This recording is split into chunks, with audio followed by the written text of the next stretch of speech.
राम राम जी, कैसे हो आप सभी। उम्मीद है अच्छे ही होंगे। ये वीडियो है सैटरडे की और टाइम हुआ है मॉर्निंग के 9 बजे के करीब का। इस टाइम मेरा जो किचन का रहता है मॉर्निंग की रूटीन वो फिनिश हो चुकी है और पूरे किचन को कर दिया है क्लीन। हस्बैंड जी आज ड्यूटी गए हैं। वैसे सैटरडे को हस्बैंड को छुट्टी होती है, संडे को, पर आजकल चंडीगढ़ में चली हुई है मैराथन, तो बस उसकी तैयारी चली हुई है एनसीसी के बच्चों की, तो आज उनकी ड्यूटी थी। बच्चे फिलहाल घर में ही हैं, उनका कॉलेज बंद है। और आज भी देखिए मॉर्निंग टाइम हो गई है बारिश, बहुत ही तेज बारिश। जिस टाइम हस्बैंड जी ड्यूटी गए थे बारिश नहीं थी, मौसम थे चारों तरफ, पर अभी अचानक से बाहर बारिश हो गई। देखिए कपड़े भी डाले हुए हैं। जिस टाइम हस्बैंड जी मॉर्निंग टाइम नहाए थे तो जो उन्होंने कपड़े उतारे थे वो धुल लिए थे, क्योंकि इनमें आया था ऐसा पसीना।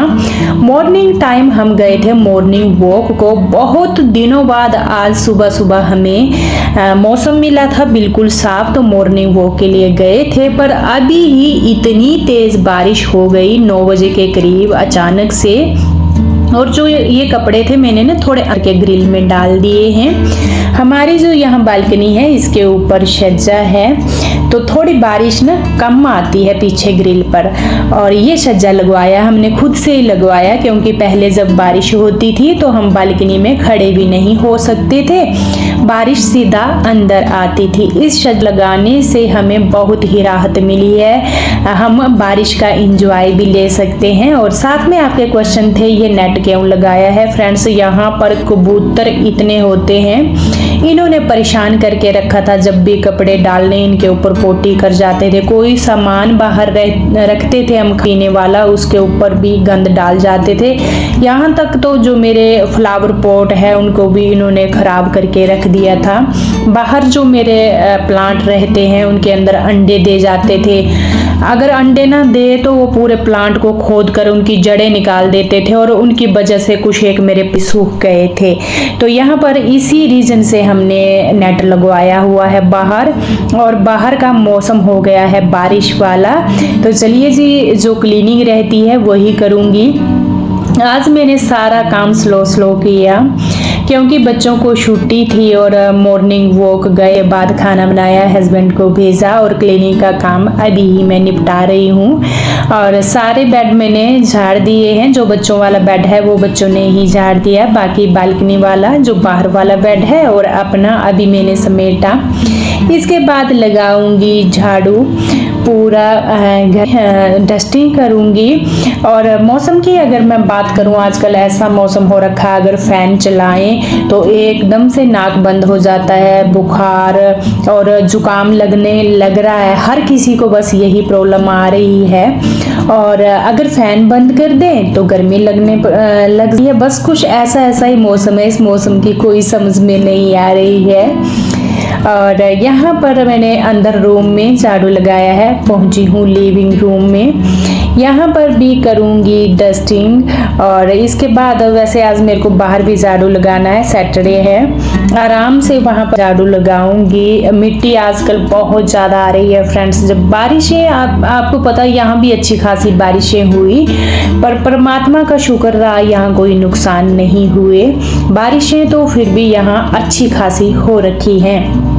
और देखिए मैं डेली झाड़ू लगाती हूँ, पोछा लगाती हूँ, कहाँ से एक ब्रिक मिट्टी आ जाती है। और तो और हम यहाँ घर के अंदर कभी भी शूज पहनकर नहीं आते हैं, शूज हमारे बाहर ही खुलते हैं। तो यहाँ जो मेरा डाइनिंग टेबल का एरिया है इसके नीचे भी मैं झाड़ू लगाऊंगी। बच्चों को 5-6 दिन अभी घर में ही हो गए हैं, इनको पड़ गई है कॉलेज में छुट्टियाँ। अभी ये मंडे को ही कॉलेज जाएंगे, क्योंकि यहाँ पर भी अलर्ट जारी हो चुका था, तो इसी रीजन से इनको भी छुट्टियाँ हो गई हैं। और इधर जो मेरी फ्रिज है इसमें मैं देख रही थी हाथ ना ऐसे दूर से दिखते हैं, कभी बच्चे में हाथ लगा देते हैं, कभी कभी मेरे को भी जल्दी लगी होती किचन में, मैं भी हाथ लगा देती हूँ। तो इसके ऊपर ना मेरे को बिल्कुल भी अच्छा नहीं लग रहा था।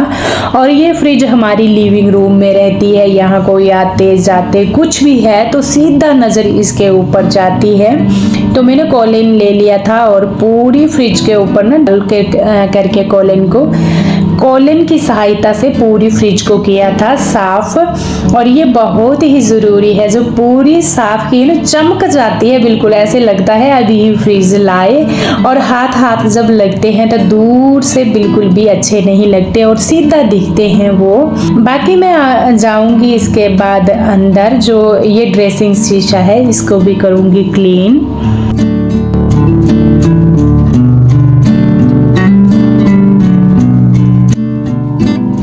जो बालकनी वाला डोर है इसके ऊपर अच्छी हो गई है, जहाँ ये जाली लगी हुई है, जाली वाला जो डोर है, साथ में जो मेन डोर है इनमें धूल ज़्यादा होती है क्योंकि बाहर गाड़ियाँ वगैरह चलती हैं। तो इसको भी ज़्यादा जल्दी तो मैं नहीं करती हूँ, पर एक हफ्ते बाद ज़रूर पोंछती हूँ। मिट्टी हो जाती है जो देखने में बिल्कुल भी अच्छी।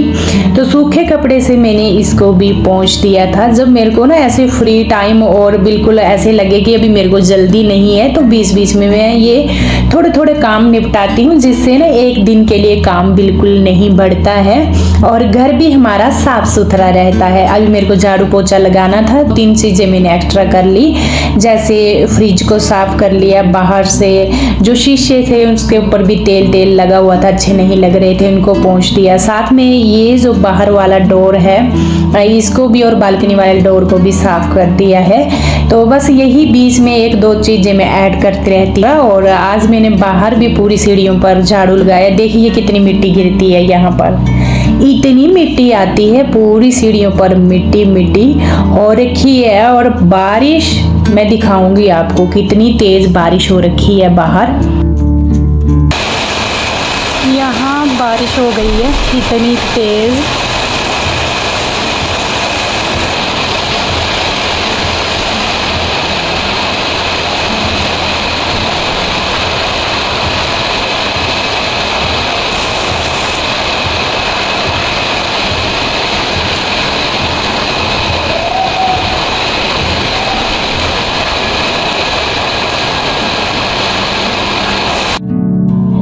अब बारी आ चुकी है पूरे घर में पोछा लगाने की। तो शुरुआत करते हैं रूम से और फिर जाएंगे लिविंग रूम की तरफ। आपके कमेंट आते हैं, आप बहुत चिंता जताते हैं आपके जो घर में है घर सेफ है, क्योंकि आपने देखा चंबा डिस्ट्रिक्ट में बहुत ही तबाही हो रखी है।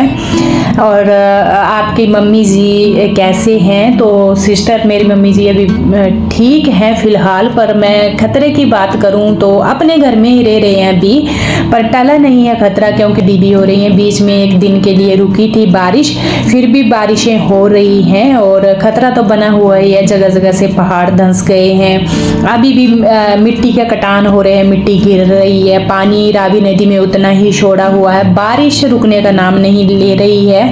और जो मनी महेश के मैंने फ़ोन के माध्यम से मम्मी से कल पूछा था, पिछले कल, तो मम्मी जी ने बताया था और न्यूज़ में भी आपने सुना होगा कि जो मनी महेश के यात्री हैं कुछ एक ऊपर फंस चुके थे और ऊपर से लैंडस्लाइडिंग और बादल इतने फटे थे वहाँ पर पानी, तो बीच में रुक गए थे। वहाँ कोई साधन नहीं होता है इतनी बारिश में, और ठंडा वहाँ ऊपर आपको पता बर्फ़ वगैरह भी पड़ी होती है। तो कैसे वो सोए होंगे, क्या उन्होंने खाया होगा, वहाँ पर खाने पीने का भी ऐसे तो नॉर्मली लंगर वगैरह लगे होते हैं, पर जब सिचुएशन ही ख़राब थी तो यात्री फंसे हुए भी थे और कुछ डेड बॉडी थी, तो उनके लिए जहाज़ वगैरह जो लगे हुए थे, जो एयरफोर्स के होते हैं सरकारी, वो भी लगे हुए थे, कुछ प्राइवेट सरकार ने अपनी तरफ से लगाए हुए थे जहाज़, जिन्होंने अपनी वहाँ पर पूरी सेवा दी और जो डेड थी वो भी वहाँ से ले आए। बाकी जो कुछ एक यात्री बचे थे, कुछ एक तो भूख के मारे वहाँ डेड हो चुके थे, कुछ एक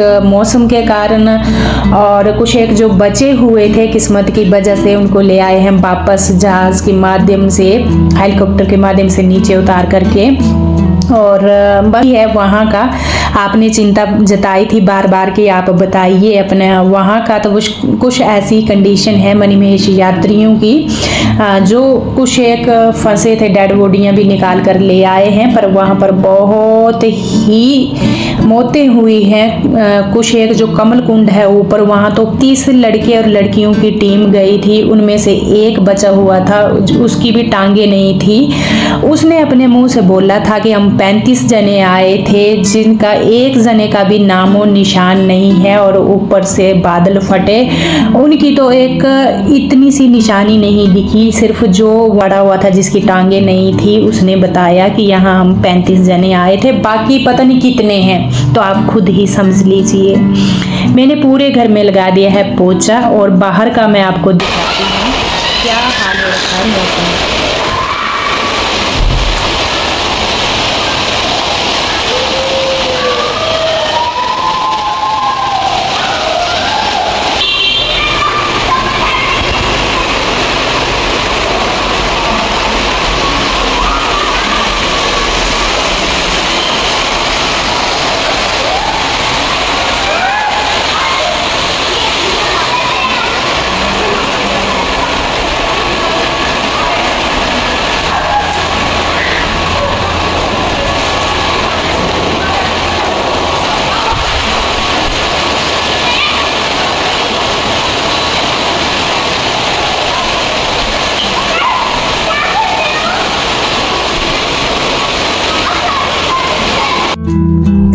बारिश में बच्चे कर रहे हैं मस्ती। जब पानी भरता है तो बच्चे मस्ती करने आ जाते हैं। इस पानी की बात करूँ तो बहुत ही गंदा पानी है। बरसात के मौसम में ऐसे पानी में नहाना अपनी सेहत से खिलवाड़ करना ही है, पर बच्चे तो बच्चे होते हैं। और यहाँ पर पूरा घर मैंने कर दिया है क्लीन। देखिए हर एक कमरा क्लीन हो चुका है। इसके बाद मैं इतना मिलूँगी इवनिंग टाइम ही समझिए, कोई 4 बजे के टाइम। अभी कर रही हूँ मैं खाने की तैयारी। हस्बैंड जी आ गए थे जल्दी वापस ड्यूटी से, और यहाँ पर मैंने आलू कट कर लिए हैं, प्याज टमाटर, और एक साइड न्यूट्री मैंने बॉईल कर ली है। खाने की तैयारी वाला खाना बनाऊंगी, और इस न्यूट्री को मैं बॉईल कर लेती हूँ क्योंकि ये फिर करती है स्मेल। और फ्रेश पानी डाल करके निचोड़ करके आलू न्यूट्री एक साइड रख लिया है। और आज मैं बना रही हूँ आलू न्यूट्री का पुलाव। तो पुलाव की तैयारी पहले हो जाए बेस्ट रहती है। दूसरी साइड मैंने यहाँ पर चावल ले लिए हैं। चावल को भी मैं अच्छे से धुलकर साइड में रख दूंगी। और बहुत दिन हो गए थे पुलाव खाए हुए, दाल चावल कड़ी खा करके हो जाते हैं बोर। तो बच्चों ने बोला मम्मा आज है, तो मैंने बोला चलिए पुलाव बना देती हूँ। ये जो चावल है इनको मल मल करना अच्छे से धुलना है, बढ़िया जैसे इसमें कोई गंदगी ना रहे। और बढ़िया जैसे मैंने धुलकर साइड में रख लिए, सारी चीज़ें कर ली है तैयार। और अब लगाएंगे तड़का। सिंपली यहाँ ऑयल ऐड कर लिया है, बाकी खड़े लिए छोटी इलायची, बड़ी इलायची, धनिया, तेज़ पत्ता, सूखी मिर्च, लौंग, दाल चीनी का एक पीस ले लिया है। बस ये खड़े मसाले के ऊपर ही हमारा पुलाव होता है। पूरे खड़े मसाले एक बार में ऐड कर दिए। इन खड़े मसालों की ही खुशबू पुलाव में आती है और पुलाव बनता है। मैं हमेशा ऐसे ही करती हूँ। और इसके बाद प्याज ऐड किया। प्याज हल्का सा भुन गया तो इसमें ऐड किया टमाटर, हल्दी, नमक। इसको पका लेंगे बढ़िया जैसे। जब ये अच्छे से पक जाएगा तो इसके बाद में मैं डालूंगी देगी मिर्च। हमेशा बाद में डालती हूँ क्योंकि नहीं ये सेंसिटिव होती है तो जल्दी जल जाती है। इसको पकाने के बाद जो मैंने सब्जियां मतलब आलू और न्यूट्री, इसको ऐड कर लेंगे। इसको ऐड करने के बाद चावल ऐड कर देंगे। और डायरेक्ट इसमें नहीं डालना है, इसमें डालने हैं चावल। चावल को भी भूनना है। चावल डालने के बाद हल्का हल्का हिलाना है, ज़्यादा जोर देकर नहीं, क्योंकि चावल जब हमने धुले होते हैं ये भीगे होते हैं तो टूट जाते हैं। तो हल्का हल्का हिलाना है। मैंने इसको वीडियो को स्पीड फॉरवर्ड किया तभी आप होगा कि इतने ज़ोर ज़ोर से, तो धीरे धीरे हिलाते हुए 1-2 मिनट के लिए रहने देना है। इसके ऊपर ढक्कन नहीं देना है। फिर चावल को हिलाना है, मतलब भूनना है। सब्जी और चावल को भूनना है। देखिए चावल और सब्जी ने नीचे तला छोड़ दिया है, बढ़िया जैसे भून चुके हैं। इसका एक ही रीजन, इस प्रोसेस से हम बनाएंगे तो हमारा जो पुलाव है वो चिपकेगा नहीं, खिला खिला होगा। इसमें मैंने ऐड किया पानी, नमक थोड़ा सा एक्स्ट्रा रखना है क्योंकि जब चावल पकते हैं तो फिर एक्स्ट्रा जो नमक होता है वो बिल्कुल फिट होता है इसमें। जब हम कम नमक रखेंगे तो चावल में होगा। जितना टाइम ये बॉईल हो रहा है उतना टाइम मैंने सारी जगह की सफाई कर दी। कुछ एक थोड़े बहुत बर्तन हो जाते हैं, जब मैंने तड़का लगाया वो क्लीन किया, शेल्फ काउंटर गैस भी सामने से साफ की। इतने टाइम में मेरा जो ये पुलाव है इसने पानी ले लिया है पूरा। मैंने ढक्कन नहीं लगाया था, सिर्फ ढक्कन दिया था। देखिए कुछ इस तरह से हो गया है और पानी मैक्सिमम सूख ही चुका है, थोड़ा बहुत पानी रहा है, आप देख रहे हैं। इसके बाद इसको हिला देंगे हल्के हल्के हाथों से और इसके ऊपर देंगे ढक्कन। अब प्रॉपर ढक्कन लगा देना है। विसल लगाएंगे। इसके बाद फ्लेम करनी है सिम और 2-3 मिनट के लिए दोबारा फिर पकाएंगे। फिर देखिए फ्रेंड्स जो हमारा पुलाव है कितना टेस्टी बनता है। और कभी कभी ना हफ्ते के 1-आधा बार पुलाव खाने का मन करे। यहाँ विसल आ गई थी 2, उसके बाद मैंने थोड़ा सा इसको रहने दिया और अब लगाएंगे प्लेट, खाना खाएंगे हम अपना। वैसे मेरे पास दाल भी थी बची हुई और साथ में दही इसके साथ बेस्ट लगता है। आम का अचार और सैलेड में लिया है प्याज। ये हमारी सी आज की थाली है। बच्चे तो ज़्यादातर दही के साथ ही पुलाव पसंद करते हैं। तो खाना अपना हम इंजॉय करेंगे। अभी नीचे बैठ करके बच्चे तो फट से अपनी प्लेट उठा लेते हैं। जब इनको लगता है कि मम्मा ने कैमरा लगा दिया है तो ये अपनी प्लेट उठा कर ले जाएं। खाना खा रहे थे तो भैया यहाँ पर आए थे हमें एप्पल देने के लिए, जो हमारे ऊपर वाली मंजिल में रहते हैं। तो ये है शिमला के, तो यहाँ इनके बहुत एप्पल होते हैं, ये देने के लिए हमें आए थे। हमने बहुत जोर किया खाना खा लीजिए, खाना खा लीजिए। तो फिर इन्होंने बोला हम तो खाना खाते के 9 बजे के करीब, हम इतना जल्दी खाना नहीं खाते हैं। और हमारी ये बात है, हम जो डिनर है उसको बहुत जल्दी कर लेते हैं, बहुत जल्दी। क्योंकि मेरे बच्चे कॉलेज से 5:30 बजे पहुंचते हैं। आते ही इनको गर्मा गर्म खाना चाहिए। जो लंच बॉक्स बच्चों के लिए कॉलेज में, तो उसमें ना इतनी तसल्ली नहीं होती है उस खाने में क्योंकि वो हो जाता है ठंडा।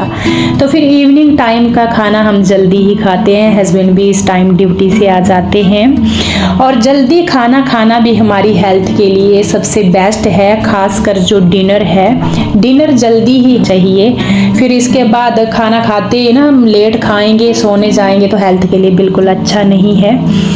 यहाँ पर जो एप्पल दिए थे उनको मैं ट्रांसफ़र कर लूँगी। जो मेरे फ्रिज की है ये टंकी जैसी, इसमें ये टब भर कर लाए थे एप्पल का। और जो मैंने पहले ट्रांसफ़र किए नीचे, ये भी इन्होंने है पहले के। अब पहले के ख़त्म नहीं हुए तो एक टब भर कर एप्पल का और आ गया।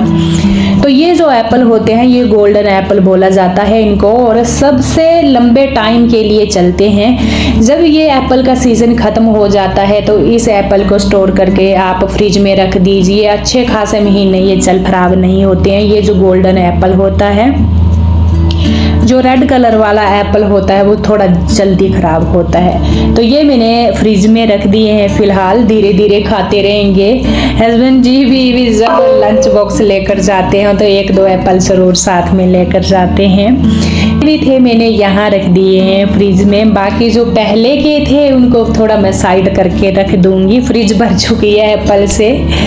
तो ये जो हमारे पड़ोसी है, जैसे मैंने आपको बोला, ये हिमाचल के ही रहने वाले हमारे साथ रहते हैं। तो कोई भी ना गांव से कुछ भी आता है तो एक दूसरे को जरूर देते हैं, ऐसा ही माहौल हो रखा है। और यहाँ खाना खाने के बाद मैंने पूरे बर्तन कर दिए क्लीन, पानी का घड़ा भी भर दिया है, शेल्फ काउंटर भी क्लीन कर दिया है। और बाहर अभी हल्का हल्का अंधेरा होने लगा फ्रेंड्स। देखिए टाइम की अगर मैं बात करूँ 7:15 बजे के करीब का टाइम है और मैं फ्री हो चुकी हूँ। इसके बाद भारी खाना खाना भी हेल्थ के लिए अच्छा नहीं होता है। कुछ मेरी ऐसी रूटीन रहती है। पूरा मैंने शेल्फ काउंटर क्लीन कर दिया और इसके बाद ना हम चले जाते हैं छत पर। खाना खाने के बाद छत पर टहलते हैं, ठंडी ठंडी हवा चली होती है, एक सुकून मिल जाता है। जो खाना होता है वो भी थोड़ा ना ढल जाता है। और हम जो गृहिणी हैं, हमें थोड़ी इवनिंग टाइम की एक रिलैक्स भरी लाइफ मिल जाती है जो इवनिंग टाइम की है। नहीं तो ये वाला टाइम हमारा ना अंदर ही लग जाता है, किचन में ही। इसके बाद हम जाएंगे छत पर और इस ब्लॉग को यहीं पर मैं एंड करूँ। मिलूंगी आपसे, तब तक के लिए राम राम। अपना और अपनों का ख्याल रखना बिल्कुल ना भूलें।